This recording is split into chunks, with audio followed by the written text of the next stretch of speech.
जी बिस्मिल्लाहिर्रहमानिर्रहीम। प्यारे बच्चों, तो आज जो हमने अपना आर्टिकल डिस्कस करना है विच इज़ 11.2 और जो हमारे पास है करेक्टरिस्टिक्स ऑफ साउंड।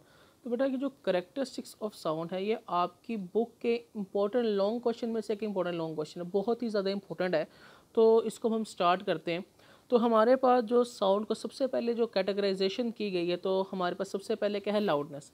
तो लाउडनेस हमारे पास क्या है, loudness is the characteristics of sound by which loud and faint sound can be distinguished। तो loudness of a sound basically हमें ये बताएगा कि हमारे पास कोई भी साउंड हमारे पास लाउड है तो कितना लाउड है, या हमारे पास फेंट है तो कितना फेंट है। या इसको हम इस तरह भी बयान कर सकते हैं, जो लाउडनेस ऑफ अ साउंड है ये हमारे पास करेगा क्या, ये हमारे पास बहुत लाउड आवाज़ में, ऊंची आवाज़ में और मध्यम आवाज़ में, फेंट आवाज़ में क्या करेगा, फ़र्क बयान करेगा। तो इसको हम क्या बोलेंगे, लाउडनेस ऑफ अ साउंड। एक दफ़ा मैं दोबारा बताता चलूँ, लाउडनेस ऑफ अ साउंड क्या है, बहुत ज़्यादा हमारे पास ऊंची आवाज़ और बहुत ज़्यादा मध्यम आवाज़ में हमारे पास क्या करेगा, फ़र्क बयान करेगा। जब जब इस चीज़ को हम डिस्कस करेंगे तो इसको हम क्या बोलेंगे, लाउडनेस ऑफ अ साउंड। तो आगे हमारे पास लाउडनेस ऑफ अ साउंड में हमारे पास लाउडनेस ऑफ अ साउंड के हमारे पास 3 फैक्टर्स हैं। लाउडनेस ऑफ अ साउंड के हमारे पास 3 फैक्टर्स हैं, और जो इसके पास पहला फैक्टर है वो हमारे पास क्या है, amplitude of the vibrating body. तो amplitude of a vibrating body से प्यारे बच्चों हमारे पास क्या मुराद है कि अगर हम कंसीडर करते हैं, यहाँ पर आप देखेंगे, yes you can see this, यहाँ पर आप देखें जो फर्स्ट डायग्राम है, फर्स्ट वाले ग्राफ में आप देखेंगे एम्पलीट्यूड ज़्यादा है। एम्पलीट्यूड क्या है, ज़्यादा। अगर एम्पलीट्यूड ज़्यादा होगा तो आवाज़ हमारे पास क्या होगी, लाउड होगी। और दूसरे में देखें एम्पलीट्यूड कम है, अगर एम्पलीट्यूड हमारे पास कम होगा तो हमारे पास आवाज़ इतनी लाउड नहीं होगी, आवाज़ हमारे पास क्या होगी, क्वाइट होगी। ठीक है, तो यहाँ पर loudness of amplitude of a vibrating body में आप लोगों ने ये वाला ग्राफ भी बनाना होगा। Loudness of a amplitude of a vibrating body में आपने ये वाला ग्राफ भी बनाना होगा लाजमी, जिसको हम पढ़ते हैं एम्पलीट्यूड ऑफ वाइब्रेटिंग बॉडी। जी, the loudness of a sound varies directly with the amplitude of the vibrating body. इससे मुराद ये है कि that the amplitude is directly proportional to the loudness. Amplitude is directly proportional to the loudness. Amplitude ज़्यादा करेंगे loudness क्या हो जाएगी, ज़्यादा। एम्पलीट्यूड कम करेंगे लाउडनेस हमारे पास क्या हो जाएगी, कम होगी। या आप इस तरह इसको लिखेंगे, इसके नीचे जब आप ये amplitude of a vibrating body वाला पैराग्राफ लिखेंगे तो उसके नीचे आपने यहाँ पर लिखना है, फ्रॉम दैट पॉइंट इसका जो रिलेशन होगा, that loudness is directly proportional to amplitude. Amplitude को इधर ही लिखना है और लाउडनेस को इधर ही लिखना है। ठीक है, तो आप पूरा स्पेलिंग के साथ लिखिए, loudness directly proportional to the amplitude. Amplitude ज़्यादा करते जाएंगे लाउडनेस भी क्या होती जाएगी, ज़्यादा। जी आगे देखिएगा, the sound produced by the sitar will be loud if we pluck its wire more violently. अगर हमारे पास सितार एक म्यूजिकल इंस्ट्रूमेंट होता है, उसकी वायर्स को हम बहुत वॉलेंटली प्लग करेंगे तो उसकी आवाज़ क्या होगी, ज़्यादा होगी। इसी तरह हमारे पास similarly when we beat a drum forcefully, अगर हम क्या करेंगे, ड्रम को बड़ी ज़ोर के साथ फोर्सफुली क्या करेंगे, उसको बीट करेंगे तो हमारे पास क्या होगा, the amplitude of its membrane increases and we hear a loud sound. तो हमें बहुत ज़्यादा आवाज़ क्या होगी, सुनाई देगी। जी, उसके बाद देखिएगा सेकेंड वन हमारे पास क्या आता है, area of a vibrating body.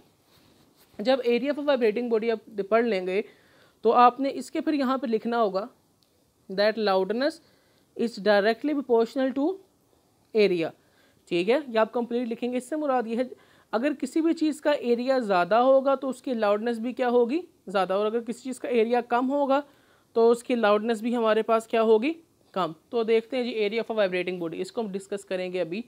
तो जी, area of the vibrating body, the loudness of sound also depend upon the area of the vibrating body. जी, जो लाउडनेस है वो एरिया के ऊपर भी डिपेंड करती है। For example, sound produce by large drum is louder, कि अगर हमने साउंड प्रोड्यूस करवाया है किसी लार्ज ड्रम के साथ, वो क्या होगा, लाउडर होगा than that of the small one के मुकाबले में, because of its large vibrating area, जिसका एरिया ज़्यादा उसके लाउडनेस भी ज़्यादा।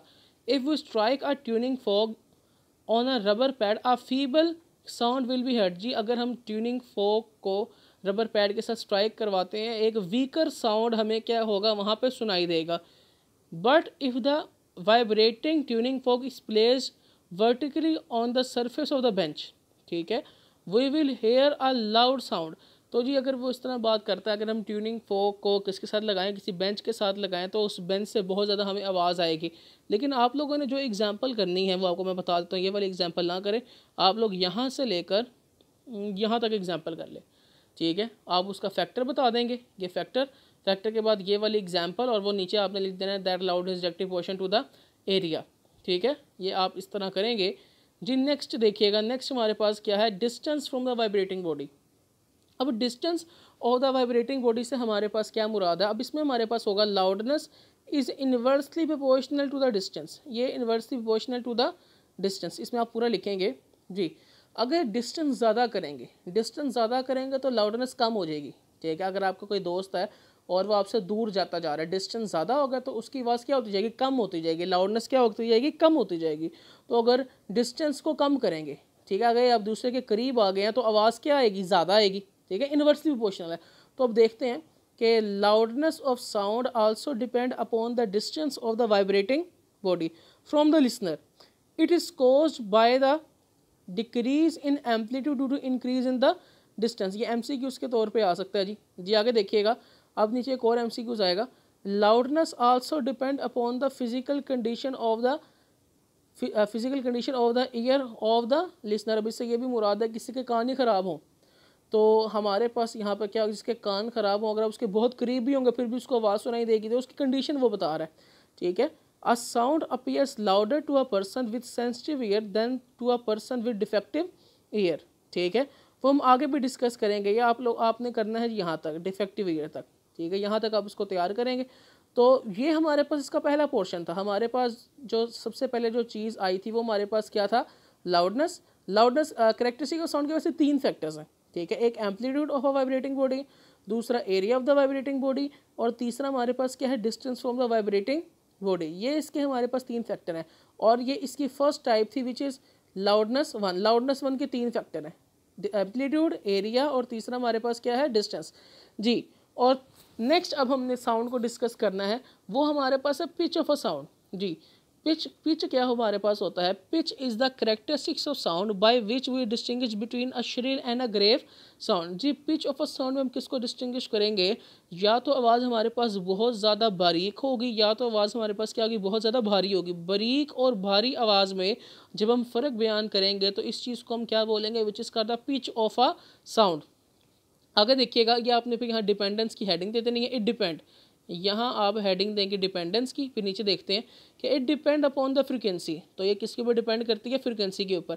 अ higher pitch means a higher frequency, जिसकी पिच ज़्यादा होगी उसकी फ्रिक्वेंसी भी क्या होगी, ज़्यादा, और जिसकी पिच कम उसकी फ्रिक्वेंसी भी क्या होगी, कम होगी। अब यहाँ पर अब यहाँ पे एग्जाम्पल भी है, अब आगे एग्जाम्पल आ गई है जी। The frequency of a ladies the frequency of a voice of ladies and children is higher than that of men। तो जो औरतों की आवाज़ होती है और जो बच्चों की आवाज़ होती है उसकी फ्रिक्वेंसी क्या होती है, ज़्यादा होती है, और उसकी पिच क्या होती है, ज़्यादा। तो इसी वजह से जिस चीज़ की पिच ज़्यादा होती है उसकी आवाज़ कानों में ज़्यादा ज़ोर की लगती है, ठीक है, चुभती है। तो जो बच्चों की आवाज़ होती है, जब वो बच्चे बहुत ज़्यादा रोते हैं, उनकी पिच इतनी ज़्यादा हाई होती है कि अगर ज़्यादा देर तक बच्चे रोते रहेंगे तो पर्सन इरिटेट हो जाता है, ठीक है।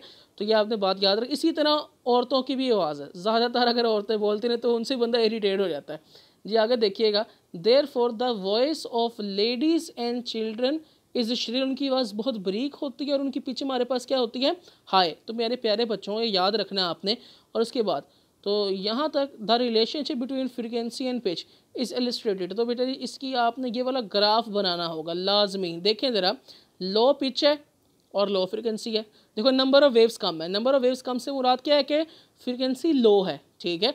और अब दूसरे वाला ग्राफ देखें, हाई फ्रीक्वेंसी, हाई फ्रीक्वेंसी से क्या मुराद है, नंबर ऑफ वेव्स ज़्यादा है। अगर हाई फ्रीक्वेंसी होगी तो पिच भी हमारे पास क्या होगी, हाई होगी। हाई फ्रीक्वेंसी होगी तो हाई हमारे पास क्या होगी, पिच होगी।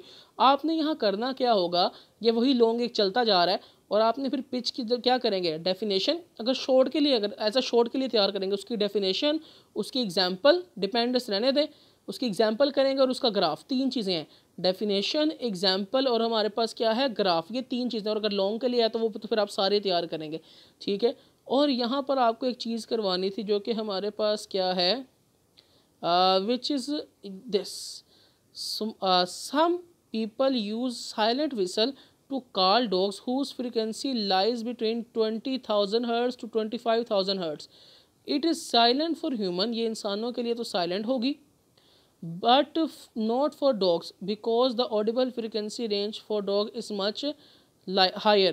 तो यहाँ पर आपने ये चीज़ याद रखनी है कि जहाँ पर कोई डकैती वगैरह होती है या जहाँ पे कोई ऐसा ड्रग्स वगैरह ऐसे एयरपोर्ट में ले जाने के लिए यूटिलाइज़ किए जाते हैं, तो वहाँ पर या इस तरह भी हो सकता है कि ऐसे ये ट्रेंड डॉग्स होते हैं, अगर ये काफ़ी दूर गए होते हैं तो एक साइलेंट विसल होती है जिससे इन डॉग्स को क्या किया जाता है, वापस बुलाया जाता है। तो ये आपको शॉर्ट के लिए आता है, बट इज़ साइलेंट विसल। तो साइलेंट विसल के लिए बेटा जी आपने ये वाला पैराग्राफ क्या करना है, याद करना। और ये सिर्फ जो साइलेंट विसल होती है ये सिर्फ डॉग्स को सुनाई देती है, इंसानों को सुनाई नहीं देती, और ये एज ए MCQ के लिए इसकी रेंजेस आ जाती हैं। ठीक है, तो ये हमने बेटा जी pitch of a sound discuss किया। तो अब जो हम चीज़ डिस्कस करने वाले हैं, अब ये तीसरी कैटेगराइजेशन आ गई है, वो हमारे पास है quality of a sound. Quality of a sound हमारे पास ये है, ये हमारे पास दो साउंड्स होते हैं, दो साउंड, और दोनों साउंड की सेम पिच होगी और सेम हमारे पास क्या होगी, लाउडनेस होगी। दो साउंड है और उसकी सेम पिच है और सेम हमारे पास क्या है, लाउडनेस, और उन दोनों साउंड में आप फ़र्क कर पाएँ तो इस चीज़ को हम क्या बोलते हैं, quality of a sound. Example के तौर पर कि अगर आप बेटा ये तवज्जो चाहिए मुझे आप सबकी, एग्जाम्पल के तौर पर अगर आप कमरे के अंदर मौजूद है और कमरे का दरवाज़ा बंद है, ठीक है, और कमरे के बाहर एक बंदा गिटार को प्ले कर रहा है, ठीक है, पहले उसने गिटार को प्ले किया, फिर उसके बाद उसी फोर्स के साथ, उसी फ्रीक्वेंसी के साथ अगर वो किसको प्ले कर रहा है, ड्रम को प्ले कर रहा है, तो आपसे अगर पूछा जाए बाद में आके कि जो पहले चीज़ प्ले हुई थी वो क्या थी, वो आप कहोगे वो कि वो गिटार था, और दूसरे जो आपसे पूछा जाएगा तो आपने उसको क्या बोलोगे, ये हमारे पास क्या है, ड्रम है।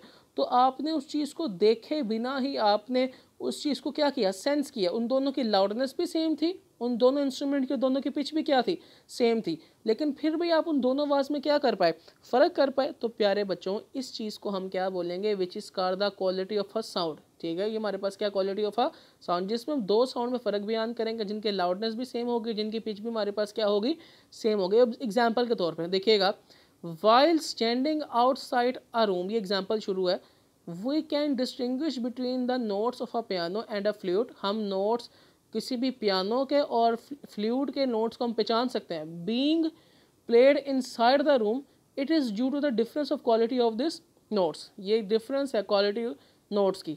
अच्छा, अब आपने इसका भी ग्राफ बनाना होगा, तो ज़रा देखिएगा, गौर करना प्यारे प्यारे बच्चों।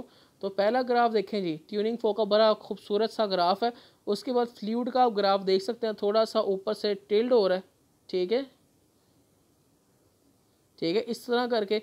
और आप नीचे कार्निनेट, ये भी हमारे पास कोई इंस्ट्रूमेंट ही होता है, तो इसको आप देखेंगे, ठीक है। इन सब के आपने जो यहाँ पर क्या करने होंगे, ग्राफ भी बनाने होंगे। अच्छा, ये तो हमारे पास था एक इम्पोर्टेंट लॉन्ग क्वेश्चन, ठीक है, ये प्यारे बच्चों, ये हमारे पास इंपॉर्टेंट लॉन्ग क्वेश्चन था। हमारे पास अगर सिंपल एज अ शॉर्ट के लिए define quality of a sound, तो आप क्या करेंगे, उसकी डेफिनेशन के बाद उसके एग्जाम्पल के बाद उसका ग्राफ जिसका होगा उसका ग्राफ लाजमी बनाना है, वरना उसका नंबर नहीं मिलेगा। तो प्यारे बच्चों, उम्मीद है कि आप लोगों को ये आर्टिकल समझ आ गया होगा। तो इंशाल्लाह अब नेक्स्ट लेक्चर में मुलाकात होती है आपसे जी। ओके, अल्लाह हाफिज़।